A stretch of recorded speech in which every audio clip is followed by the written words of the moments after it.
آج جو ہمارا ٹاپک ہے what is success, real success. اچھا پہلے تو آپ لوگ بتائیں کہ سکسیس سے مراد آپ کیا لیتے ہیں؟ What is mean by success? کوئی بندہ کوئی آپ میں سے بتانا چاہے کہ کامیابی سے مراد کیا ہے؟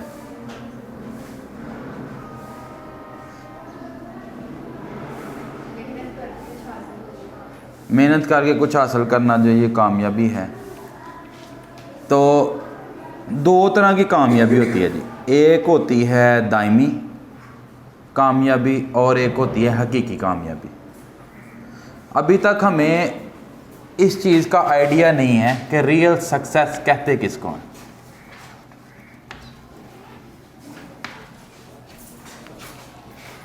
یہ چاک وائٹ کلر کا دے دیجیے۔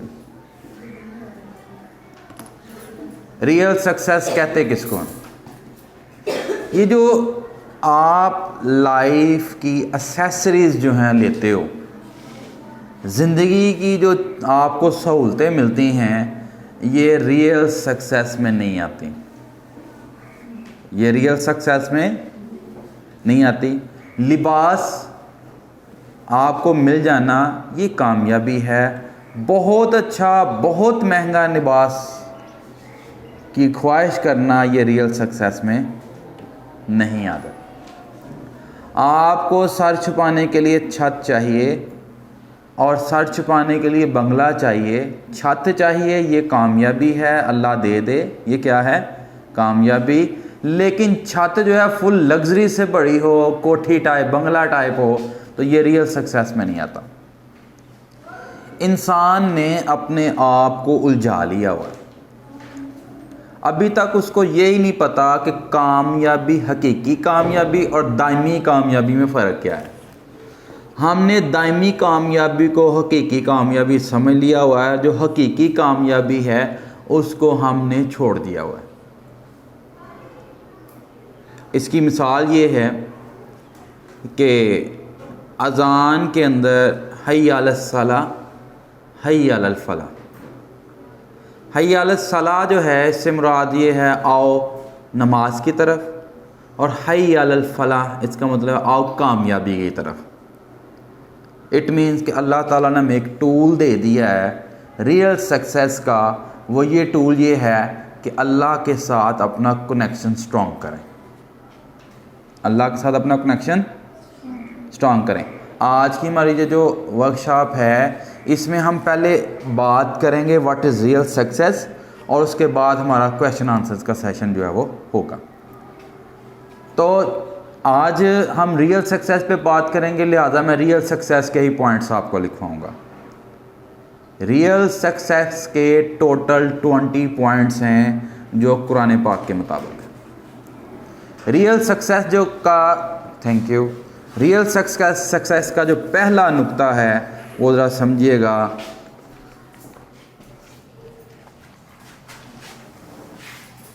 ریئل سکسیس کا پہلا نقطہ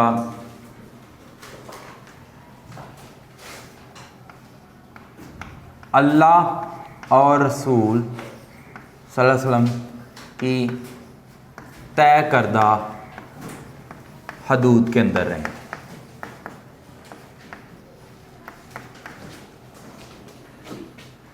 یہ پہلا اصول ہے۔ یہ اصول جو ہے سورہ نساء میں سکھایا گیا ہے۔ میں آپ کو ساتھ ساتھ صورتوں کے ریفرنس بھی دیتا جاؤں گا تاکہ زندگی میں آپ کہیں پہ بھی ریئل سکسیس کی بات کریں تو ود ریفرنس کریں۔ سورہ نساء کے اندر جو ہے یہ رول سکھایا گیا ہے کہ اللہ اور اس کے رسول کی طے کردہ حدود کے اندر ہے۔ اب حدود کیا ہیں؟ ریئل سکسیس کے لیے اللہ تعالیٰ نے مرد کے لیے جو قوانین بنائے ہیں مرد ان قوانین کے اندر ہے، اور عورتوں کے لیے جو قوانین بنائے ہیں عورتیں اس قوانین کے اندر رہیں۔ یہ سکسیس کا فرسٹ پوائنٹ ہے۔ اگر آپ اس پوائنٹ کو چھوڑ کر سکسیس ڈھونڈنا شروع کریں گے تو وہ ریئل سکسیس میں نہیں جائے گا، وہ ٹیمپرری سکسیس ہوگی۔ مثلاً یہ آج کل بےہودہ قسم کی ٹک ٹاک بنا کر آپ پیسہ تو کما لیں گے، تو پیسہ ریئل سکسیس میں نہیں آتا۔ لڑکے جو ہیں وہ بیہودہ قسم کے فیشن کر کے اور لڑکے لڑکیوں کی اور لڑکیاں لڑکوں کی آوازیں نکال کے ہو سکتا ہے ارننگ کر لیں.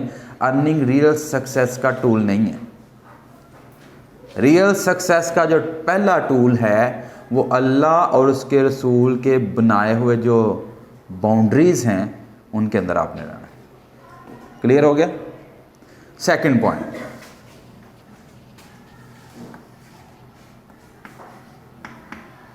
اپنی زندگی میں اللہ کے فضل کو تلاش کریں اور اس کا ذکر زیادہ سے زیادہ کریں.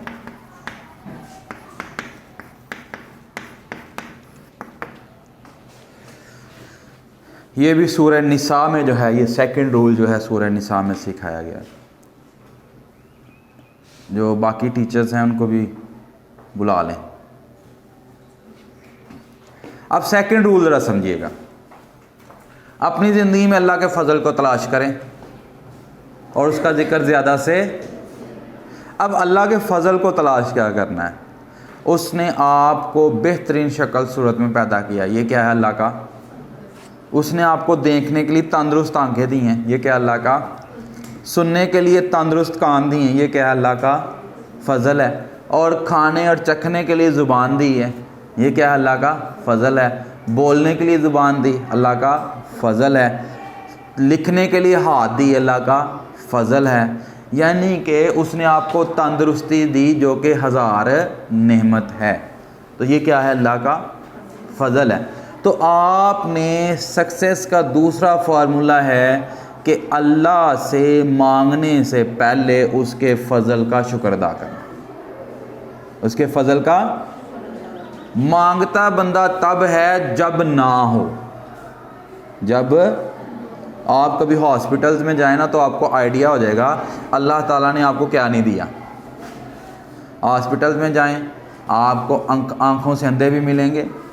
ہاسپٹلز میں جائیں آپ کو گونگے بھی ملیں گے. ہاسپٹلز میں جائیں تو مختلف اعضاء ڈیمیج ہوئے ہوئے لوگ آپ کو ملیں گے. لیکن ریئل سکسیس کیا ہے؟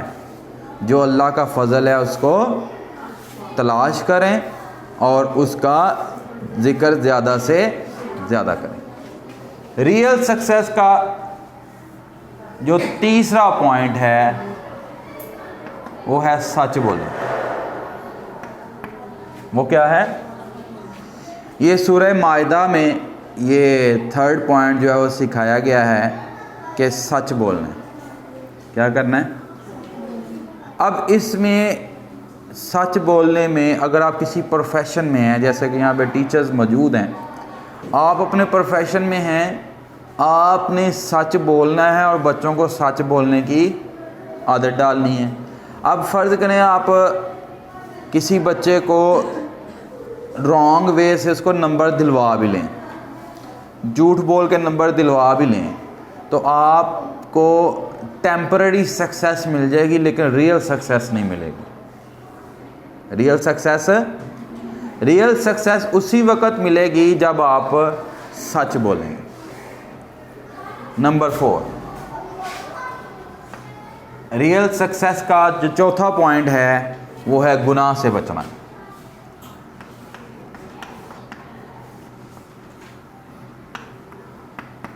اب دو طرح کے کام ہوتے ہیں. ایک ہوتا ہے گناہ سے بچنا اور ایک ہوتا ہے نیکی کرنا. فرق ہے دونوں میں. ایک ہوتا ہے گناہ سے بچنا اور ایک ہوتا ہے نیکی کرنا. اب گناہ سے بچنا کیا ہے؟ آپ نے ہر وہ کام جس سے اللہ اور اس کا رسول ناراض ہوں وہ نہیں کرنا. اب نیکی کیا ہے؟ اگر آپ زیادہ سے زیادہ اللہ کی راہ میں دیں، غریبوں کی خدمت کریں، اگر آپ کو اس کی توفیق نہیں ہے نا، اگر آپ اس مقام تک نہیں پہنچ سکتے تو کم از کم اس مقام تک ضرور پہنچیں کہ گناہ نہیں کرنا. گناہ سے کیا کرنا ہے؟ بچنا ہے. زیادہ سے زیادہ نیکیاں نہیں ہو سکتی تو نہ ہوں، لیکن کم از کم گناہوں سے بچا جا سکے. اب گناہوں سے بچنے کا طریقہ کیا ہے؟ اب اللہ تعالیٰ نے آپ کو جتنی بھی سینسز دی ہیں ان کا غلط استعمال نہیں کرنا. ان کا غلط استعمال ہے. اللہ نے عقل دی ہے، اس کا غلط استعمال ہے. اللہ نے آنکھیں دی ہیں، اس کا غلط استعمال ہے نہیں کرنا. شیطان جو ہے اس نے صرف ایک ہی کام کیا تھا، اس نے اپنی عقل کا غلط استعمال کیا تھا. اس نے اپنی 5 سینسز کا غلط استعمال کیا تھا. اس نے کہا جی میں آدم کو سجدہ نہیں کروں گا، جس کی وجہ سے اس کو ابلیس کا درجہ دے دیا گیا. Point number 5. پوائنٹ نمبر 5 جو ہے وہ بہت امپورٹنٹ پوائنٹ. انصاف سے کام لیں اور اللہ پر افترا نہ باندھیں. یہ پوائنٹ ذرا سمجھ لیجئے گا. انصاف سے کام لیں، یہ نقطہ تو آپ کو سمجھ آ گیا ہوگا کہ آپ نے کسی بھی صورت میں اپنی فیلڈ میں رہتے ہوئے اپنے گھر والوں کے ساتھ جب بھی کوئی گفتگو آپ نے انصاف سے کام لینا ہے. ایک طرفہ جھکاؤ نہیں کرنا. ایک طرفہ جھکاؤ، فیورزم کسی کو نہیں دینی. جو حق بات ہے وہ کرنی. یہ ہے انصاف سے کام لینا.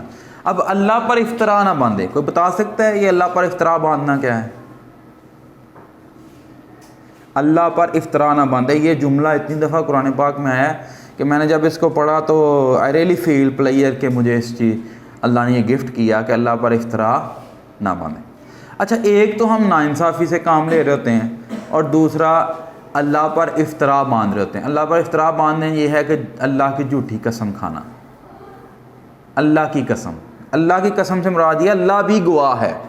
اللہ بھی گواہ ہے یہ کام ایسا ہی ہے. ٹھیک ہے. یا تمہیں مسلمان پر اعتبار نہیں ہے، یہ بھی کیا ہے؟ اللہ پر افترا باندھنا. یعنی کہ آپ نے انصاف سے کام لینا ہے اور اللہ پر افترا نہیں باندھنا، جھوٹی قسمیں نہیں کھانی. پوائنٹ نمبر 4 اور پوائنٹ نمبر 5 جو ہے سورہ الانعام سے لیا گیا.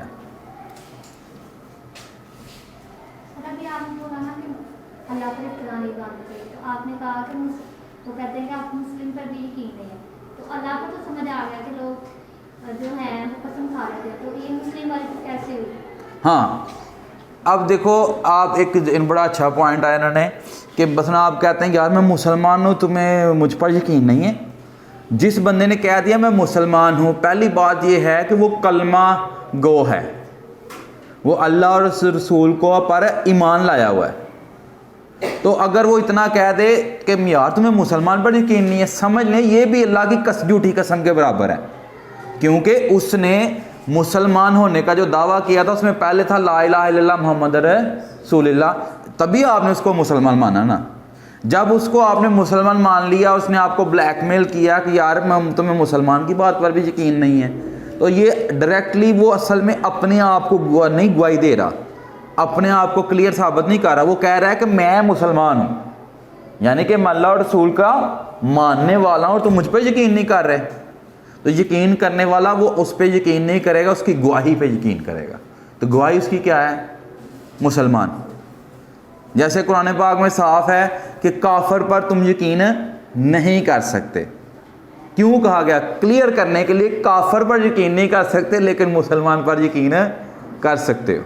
کلیئر ہو گئی یہ بات؟ کلیئر ہے. اچھا جی، آگے سوال پوائنٹ نمبر 6 ہے جو ریئل سکسیس کے لیے مجھے اس پوری سٹوری میں جو سب سے بڑا پوائنٹ لگا وہ پوائنٹ نمبر 6 ہے، وہ صبر اور انتظار. یہ پوائنٹ نمبر 6 جو ہے یہ سورہ الاعراف سے لیا گیا ہے کہ مومنوں تم صبر کرو اور اللہ کی مدد کا انتظار کرو. اب صبر اور انتظار کی دعوت دی گئی ہے. صبر کیا ہے اور انتظار کیا ہے؟ دونوں میں فرق ہے. صبر یہ ہے اگر آپ کچھ سیکھ رہے ہیں یا سکھا رہے ہیں تو اس میں لرننگ پروسیس کے اندر آپ کے اوپر مشکل وقت آتے ہیں. کیا آتے ہیں؟ اور شیطان آپ کو بیزار بھی کرتا ہے، یار یہ کس کام میں پڑ گئے. جیسا کہ میں آپ کو ایک بتاؤں، ایک اسلام 360 ایپ ہے، اس کے لکھنے والے نے 18 سال اس پہ کام کیا ہے. کتنے سال؟ اب جب اس نے سفر شروع کیا ہوگا تو ان کا ایک انٹرویو تھا، اس میں لکھا ہوا تھا کہ انٹرویو میں انہوں نے بتایا کہ 2 سال بعد شیطان نے میرے پہ بہت حملے کیے. بہت لمبا سفر ہے، بہت لمبا. انہوں نے کیا کیا ہے، جتنے بھی دنیا میں ترجمے ہو چکے ہیں سارے کے سارے ترجمے انگلش اور اردو میں لکھے. ایپ بنائی نا، اس کے لیے ٹائپ کرنا پڑتا ہے. تمام احادیث کی کتاب میں انگلش اور اردو میں ٹائپ کی تاکہ ایک سنگل ورڈ کی مسٹیک نہ ہو. پھر قرآن پاک کے جو فہم القرآن ہے اس کو ڈیزائن کیا. پھر انہوں نے اسلام 360 کے اندر جتنی تسبیحات ہیں، جتنے وظائف ہیں، جتنے عقائد ہیں، ان کو ذکر کرتے ہوئے انہوں نے ایپ بنائی. اور جب انہوں نے یہ سوچا ہوگا کہ میں یہ کام کروں گا تو یہ کام کوئی چھوٹا سفر نہیں ہے. اگر آپ حدیث کی ایک کتاب پڑھنے لگے نا، اس کی تمام جلدوں کو، تو انسان جو ہے شیطان اس پر اتنا حملہ آور ہوتا ہے کہ یہ تو اس سے پڑھی نہیں جائے گی. لیکن ایک بندے نے پڑھنا، پھر اس کو ورڈ بائی ورڈ صحیح لکھنا، پھر پروف ریڈ کرنا، ایک لمبا پروسیس ہے. لیکن جب انسان صبر اور انتظار کے ساتھ کام کرتا ہے نا تو کام مکمل ہو جاتا ہے، کام مکمل ہو جاتا ہے. تو سورہ الاعراف میں ہے کہ صبر، پیشنس اینڈ ویٹ، صبر اور انتظار کے ساتھ کام لو. اب انتظار کیا ہے؟ کامیابی. آپ پلے کلاس کے بچے کو میٹرک کی کتابیں پڑھنا شروع کر دے، پاسبل ہے؟ نہیں ہے. صبر بھی چاہیے، انتظار بھی چاہیے، اور اس میں ایک چیز کا اضافہ کر لیں، صبر انتظار کے ساتھ ساتھ لگاتار سفر بھی چاہیے، لگاتار سفر بھی چاہیے. تو پھر ریئل سکسیس ہوگی. یہ سورہ الاعراف کا پیغام. پوائنٹ نمبر 7،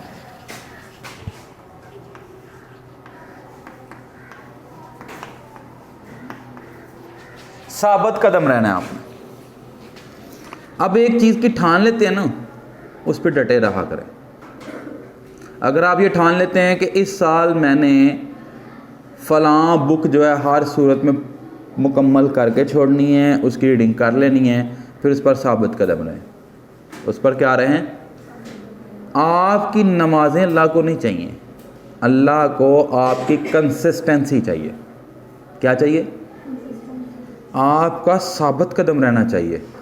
ایک دن نماز، اللہ کا گزارا آپ کی ایک دن نماز سے بھی ہو جائے گا، نہ بھی پڑھیں گے تو گزارا اس کا ہو جائے گا. لیکن وہ نماز سے آپ کو کیا سکھانا چاہتا ہے؟ کنسسٹنسی.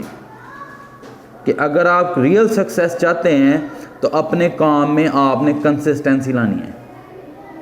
فالو کر گئے بات کو؟ اگر آپ فرض کریں کوئی کورس کرتے ہیں، چلیں کوکنگ کورس ہی لے لیں، کوکنگ سیکھنا شروع کرتے ہیں، یہ نہ ہو 2-4 ڈشیں سیکھیں اور اس کے بعد کہیں کہ تھک گئی ہوں، مجھ سے یہ کام نہیں ہوگا. اب کنسسٹنسی کا یہ عالم ہے کہ جب سے کائنات بنی ہے تب سے سورج وقت پہ طلوع ہوتا ہے اور وقت پہ غروب ہوتا ہے.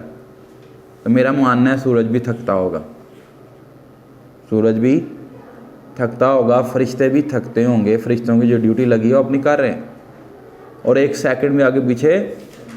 لیکن اس کو پتہ ہے جس نے ہمارے لیے رول بنائے ہیں وہ کنسسٹنسی کو بہت پسند کرتا ہے، لہٰذا وہ اپنے مقصد سے آگے پیچھے نہیں ہوتے. تو ریئل سکسیس کے لیے ثابت قدم رہنا بہت ضروری ہے. یہ سورہ الانفال سے جو ہے یہ پیغام لیا گیا ہے. پوائنٹ نمبر 8،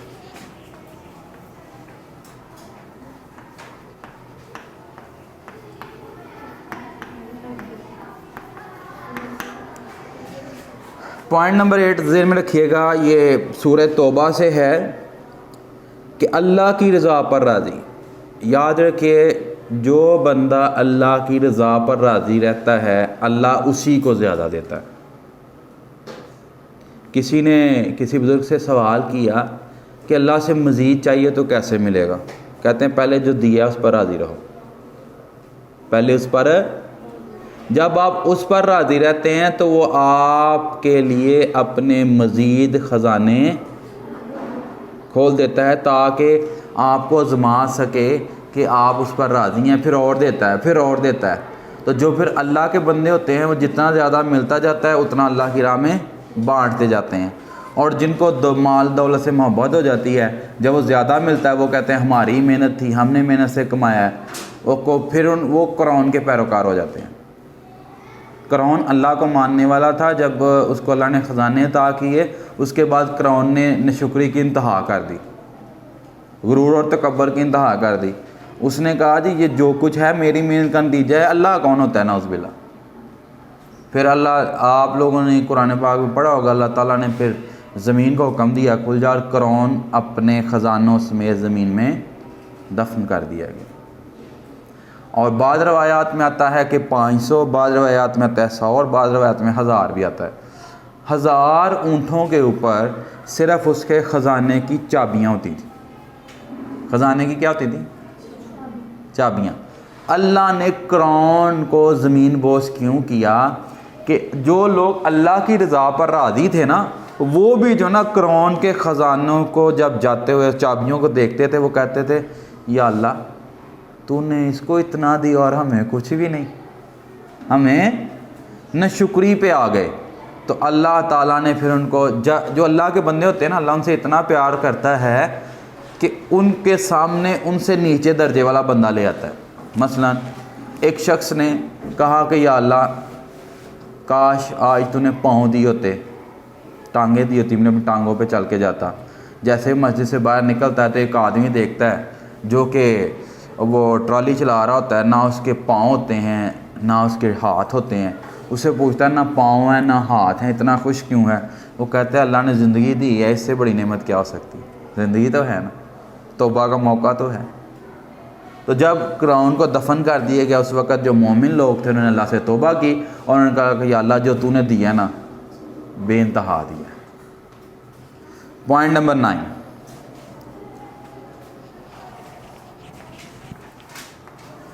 اپنی جان، یہ بڑا امپورٹنٹ ہے، اور مال کے ساتھ بھلائی کرو۔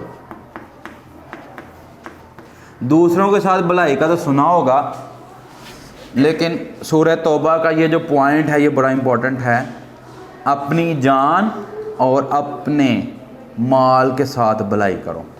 کوئی بتا سکتا ہے اپنی جان کے ساتھ اپنے مال کے ساتھ بھلائی کرنا کیا ہے؟ جی، اپنے مال کے ساتھ بھلائی کرنا یعنی کہ اپنے مال میں سے اللہ کی راہ پہ بھی خرچ کرنا، ویری گڈ۔ اور اپنا جو مال وہ خرچ کریں گے کسی مستحق کو دیں، اور اپنی جان کے ساتھ بھلائی کرنا کہ کوئی بھی کام غلط نہ کرنا، یا پھر کچھ ایسا نہ دیکھیں جو گناہ ہو، کچھ ایسا نہ سنیں،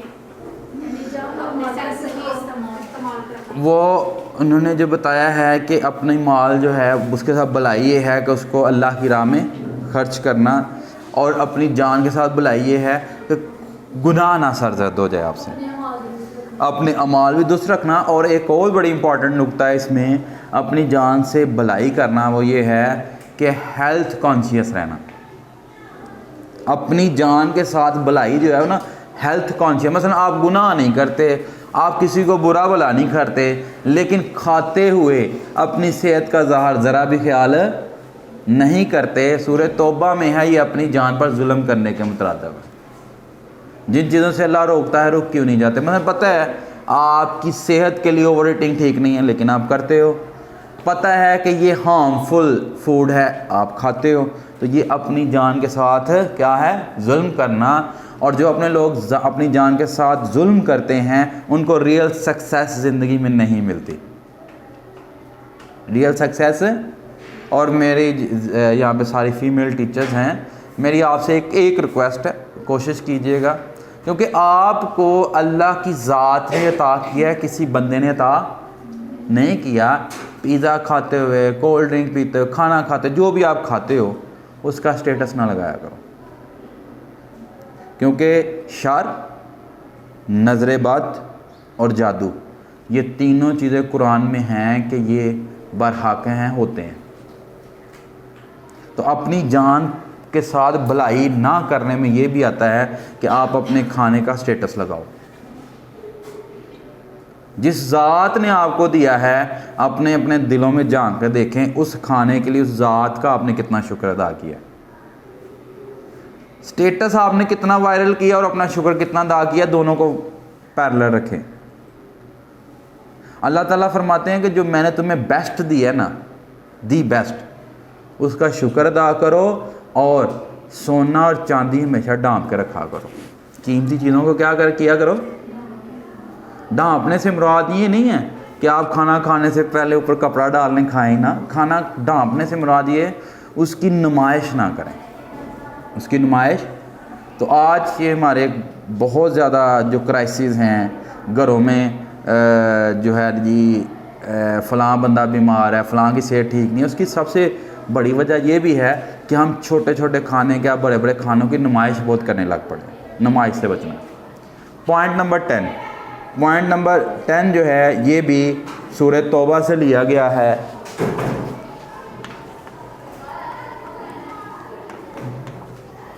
اخلاص کو قائم رکھو.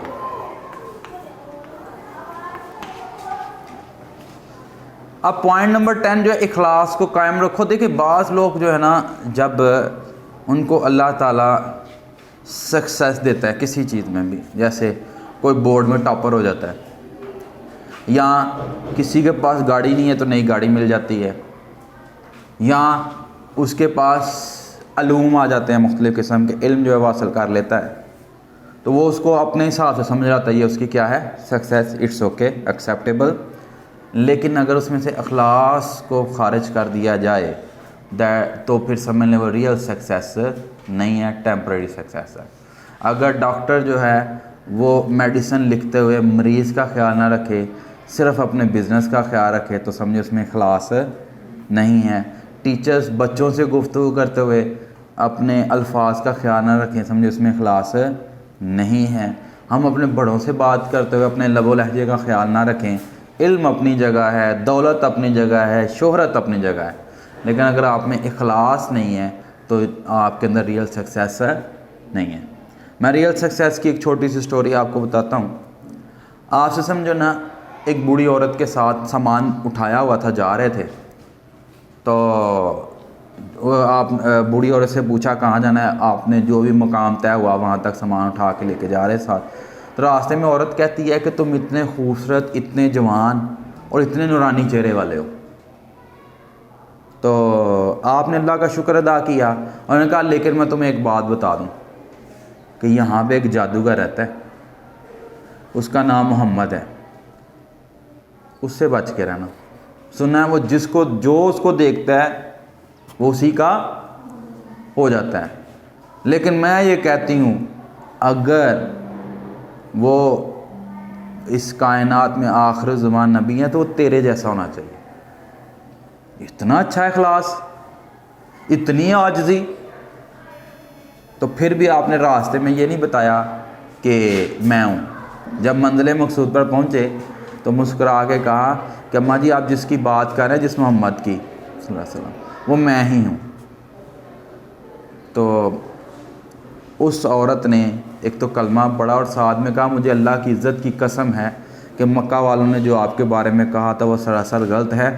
آپ تو اخلاص کا پیکر ہو، آپ اخلاص کا پیکر ہو.